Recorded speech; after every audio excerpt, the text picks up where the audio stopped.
The rain came down like a curtain, blurring everything in front of the windshield. Laura Bennett tightened her grip on the steering wheel, trying to see through the storm. Her son Ethan sat beside her, scrolling on his phone, unaware of how tense she felt. They were supposed to reach Portland by nightfall for a small family gathering. But now it was already dark, and they were still miles away. With the weather growing worse by the minute, a strange knocking sound came from under the hood. Laura's stomach dropped. Not now, she whispered to herself, pressing the gas pedal gently. The car jerked once, then sputtered. Ethan looked up, his face suddenly alert. "Mom, what was that?" Before she could answer, the engine light flashed red, and the car started slowing down. Laura guided it to the side of the road just as it shuddered to a complete stop. The wipers squeaked across the glass, the rain pounding harder. Laura tried restarting the engine, but it only made a grinding noise. "No, no, no," she muttered, pressing her forehead to the steering wheel. She had dealt with worse, but being stranded on a dark, lonely highway with her teenage son made her heart race. Ethan pulled down his hoodie. "Are we stuck?" "Looks like it," she admitted, forcing calm into her voice. "I'll call for help." Her phone barely had a signal. She managed to reach roadside assistance, who told her that a tow truck could take 2 hours, maybe more, because of the storm. She sighed and turned to Ethan. "We'll have to wait it out somewhere." He peered out the window and pointed. "There's a light over there, through the sheets of rain." Laura saw a flicker of red neon glowing faintly through the mist. Riverside Lodge vacancy. It was small, old, but at least it was dry. She grabbed her bag, told Ethan to stay close, and they ran through the rain toward it. Inside, the lobby was warm and smelled faintly of coffee and pine cleaner. The man at the front desk, an elderly gentleman with silver hair and glasses, gave them a tired but kind smile. "Rough night, huh?" he said. You could say that Laura replied with a shaky laugh. "Do you have a room available?" He nodded. "You're lucky. Last one left. Everyone's stopping here because of the weather." She signed the form and took the old-fashioned key. Their shoes squeaked as they walked down the narrow hallway to room 12. Inside, for WUV was modest, 2 twin beds, a lamp with a yellow shade, and faded floral curtains. The rain tapped softly on the window now, split gentle fingers. Ethan dropped onto one of the beds, pulling out his phone again. "It's not bad," he said. "Kinda cozy." Laura smiled, sitting down across from him. "Could be worse," she said, brushing her damp hair back. For the first time in hours, she let herself breathe. She was used to holding everything together after her husband's death 3 years ago. It had been just her and Ethan. He was only 12 then, lost and quiet. Now, at 16, he had grown taller, his voice deeper. But she still saw the little boy who once clung to her hand at the grocery store. A soft knock came at the door. Laura hesitated, then opened it. A man stood there, maybe in his 40s, wearing a flannel shirt and jeans. His hair was damp from the rain, his face kind but rugged, the sort of man who seemed used to fixing things with his hands. "Sorry to bother you," he said. "I'm in the room next door. My truck broke down too. I saw you come in, thought I'd check if you're all right." Laura blinked, surprised by his thoughtfulness. "Oh, that's very kind. We're fine, thank you. Just waiting for a tow." He nodded. "I'm Daniel, by the way, Laura, and this is my son, Ethan." Daniel smiled warmly. "Nice to meet you both. I've got some extra soup and tea if you'd like. The diner nearby sent me off with more than I can eat." Laura hesitated. She didn't usually trust strangers easily, but something in his voice felt genuine. "That's very kind of you," she said, finally. "We'd appreciate that." Within minutes, Daniel returned with a small tray, 3 cups, a thermos of soup, and some crackers. They sat together around the small wooden table, the lamp casting a soft glow across their faces. Ethan, always curious, asked Daniel questions about cars, road trips, and life on the road. Daniel chuckled. "I used to be a mechanic. Spent most of my years in Montana. Came down this way to visit my sister, but the storm had other plans." Laura found herself listening closely to him. Not just his words, but his calm tone, his easy smile. It had been so long since she'd sat across from someone and felt relaxed. She told him a bit about herself. 2. How she taught at a local high school. How she and Ethan had been through a rough few years after losing her husband. How sometimes she still woke up expecting to hear her late husband's voice in the kitchen. Daniel listened. Really listened, and when she paused, he said softly, "You've done well. Raising a son alone isn't easy. You should be proud." For a second, Laura couldn't speak. Compliments weren't something she heard often anymore. "Thank you," she said quietly. Ethan yawned. "I'm gonna lie down for a bit," he mumbled, curling up on his bed. Soon his soft snores filled the quiet. Laura and Daniel continued talking in low voices. Outside, the rain kept falling, but inside the room, there was a warmth that felt different. Not romantic exactly, but deeply human. It was connection, simple and rare. When Daniel finally stood to leave, he paused by the door. "I'll check on you in the morning," he said. "Make sure your car's taken care of." Laura smiled, her heart feeling lighter than it had in months. "Thank you, Daniel. That means a lot." After he left, she sat in silence, staring at the small puddle of rain he'd left by the door. The storm had been frightening. The car breaking down had been stressful. But somehow, night didn't feel like bad luck anymore. It felt like life had pressed pause just long enough for something new to enter quietly. Laura lay back on her bed, listening to Ethan breathe softly beside her.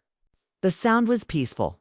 She closed her eyes, thinking about how unpredictable life could be, how even broken cars in storms could bring unexpected moments of grace. Before sleep claimed her, she thought of Daniel's kind eyes and the calm way he spoke. She didn't know if she would see him again after tomorrow, but for now, she was thankful for his presence and for the small reminder that she wasn't as alone as she thought. Outside, the rain slowed to a whisper, and somewhere beyond the clouds, morning waited to arrive. The next morning, sunlight peeked through the thin curtains of the small hotel room. The storm had passed, leaving behind clean air and the sound of dripping water from the roof. Laura Bennett woke slowly, stretching her arms, feeling a dull ache in her shoulders. For a moment, she didn't remember where she was. Then she saw the unfamiliar wallpaper, the small coffee maker on the counter, and her son Ethan still asleep on the other bed. His hair a messy tangle. It all came back. The rain, the car breaking down, and the stranger who had knocked on their door. She smiled softly, remembering Daniel, his kind voice, how the room had felt warmer when he was there. A gentle knock came at the door. She got up, still in her sweater, and opened it. Daniel stood there, holding 2 paper cups of coffee. His flannel shirt was clean, his smile easy. "Good morning," he said. "I thought you could use this." Laura laughed quietly. "You read my mind." She took one of the cups, the steam rising into the cool morning air. "Did you sleep at all?" "A little," he said. "Storm finally calmed around 3 a.m. I went outside earlier. Your car's still at the service station across the road? They said they can take a look soon." Laura nodded gratefully. "Thank you for checking." Ethan stirred awake, squinting. "Is it morning already?" Daniel smiled at him. "Morning, champ.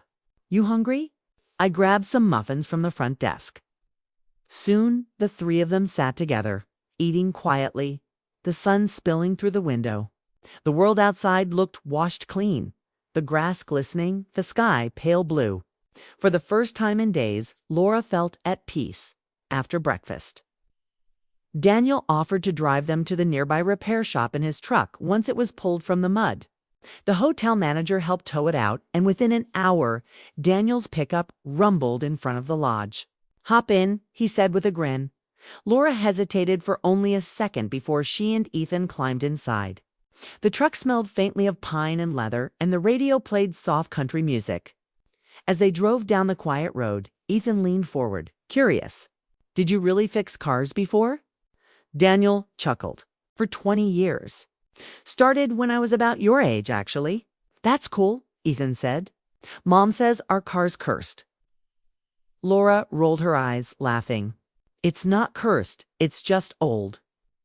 When they reached the small-town repair shop, the mechanic, a friendly older man named Rick, Promise to have the car ready by the next afternoon. Nothing too serious, he said. A timing belt and some wiring. You can pick it up tomorrow. That meant another night at the lodge. Laura sighed, unsure if she should feel relieved or frustrated. Daniel noticed. Hey, he said softly. It's one more day to rest. You look like you could use that. She smiled faintly. You're not wrong. Back at the hotel, they spent the afternoon walking around the small town. It wasn't much a diner, a few antique stores, and a river that shimmered in the sunlight. Ethan found a bench near the water, tossing pebbles into the current. Mom, he said after a long silence, you seem happy today. Laura looked at him, surprised. Do I? He nodded. Yeah, I haven't seen you smile like that in a while. Her chest tightened at his words. She didn't want to admit it, but he was right. It had been a long time since she'd felt this light, as if life wasn't just about surviving. She glanced across the street where Daniel stood talking with a store owner, the wind brushing through his hair.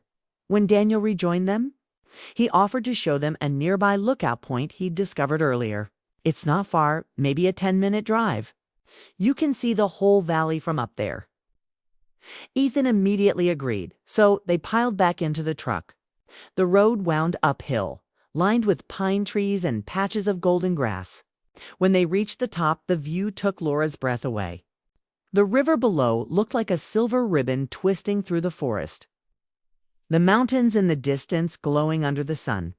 Ethan ran ahead, taking pictures with his phone. Laura and Daniel stood side by side, quiet for a moment. Then Daniel said softly, "It's beautiful, isn't it?" "Yes," Laura replied. "It feels peaceful." She turned to look at him and caught his gaze. There was something in his eyes, warmth mixed with understanding, as if he knew the loneliness she carried without her saying a word. She felt her heart skip, just a little. They didn't speak about it, but the silence between them felt full. Not awkward, but meaningful. Later, they went to the diner for dinner. Ethan chatted endlessly, asking Daniel about road trips and car engines, while Laura listened, smiling. Watching them together made her heart ache in a strange way. Joy mixed with sadness. Daniel had a natural kindness, the kind that made people feel safe after dinner. They walked back to the lodge under a deep purple sky. The sound of crickets filled the air. Daniel carried a small paper bag from the diner, leftover pie for later. "You can't go to bed without dessert," he said with a grin, inside the room. They shared the pie at the small table. Ethan was laughing about something when suddenly he turned serious. "Mom," he said, "I like him." Laura blinked. "What do you mean?" "I mean Daniel. He's nice. You should smile like this more often." Daniel looked embarrassed but smiled softly. "Thanks, buddy. Your mom's pretty great." Laura's cheeks warmed and she laughed it off, but deep inside, she felt something stir, something she hadn't felt in years. When Ethan finally went to sleep, Daniel stood to leave. "It's been a good day," he said quietly. "Didn't expect it, honestly. I was just trying to get home." Laura nodded.